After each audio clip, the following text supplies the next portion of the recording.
very difficult time for law enforcement community because things that go on across this country. When something happens in Ferguson and a community erupts and is tired of the way that they're being policed, then that has effects all across this country. When something happens in Baltimore, when something happens in Oakland, when something happens in Stockton, it affects everyone in this room. We didn't do it, Jim didn't do it, Scott didn't do it, I didn't do it. But this badge, we know, still carries that history. So it's important for us to at least acknowledge that, because we think we can't have honest dialogue with one another until we at least acknowledge that. Because a lot of times, police officers, community members, they get upset when someone says Black Lives Matter. And they shouldn't, because they do. And what he said was, at a point where this many people are talking, when do we listen?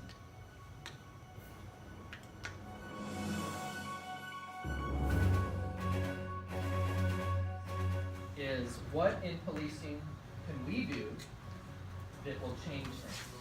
Okay, there are disparities.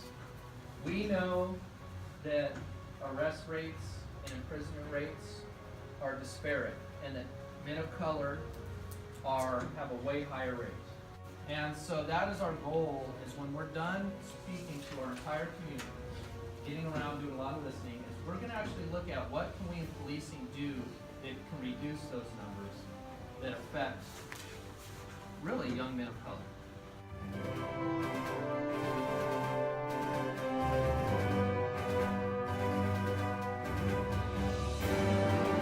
The Spirit was in me at a young age before I even knew what it was. Something always told me that there's more to your life, Jesse. I did not put you here to be a gangster or a dope dealer. I put you here for something else. And even though I ended up becoming a police officer, never ever in my mind did I ever think that I'll ever become a police officer. In my life growing up, the police officers harassed my older brother. They took my baby brother away, and he was in a foster home because of my mom's drug addiction. They were rude all the time. And not once did I ever see a police officer that came to my house to look like me. I took it upon myself to say, I've seen so much negativity when it came to police officers. God, open up a door, show me if this is what I'm supposed to do, and I'll become a police officer, and I'll do my part, try to make sure that I change at least my community.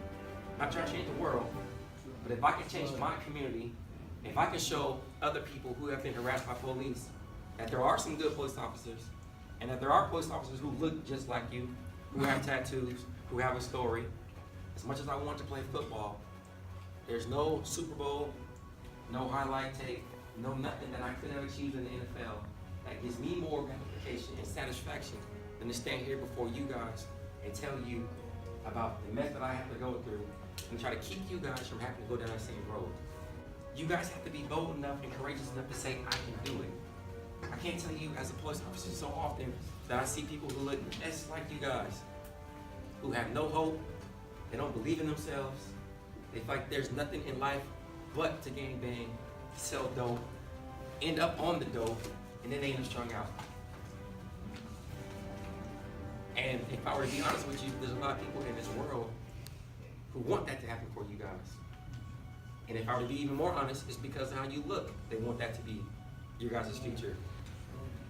Who's going to stand up and say, you know what, that's not going to be me?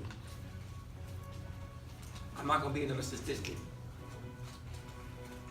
I'm going to prove to the rest of society, the world, all of my haters, that I can be and will be something successful. Because you all have the ability and the gift. I can't stress that enough. You all have it. And again, anything I can do for you, I'm here for you. If it's prayer, I'm here to pray for you. If you just need somebody to talk to, I'm here for you to talk to. I care. It's as simple as that. I just care.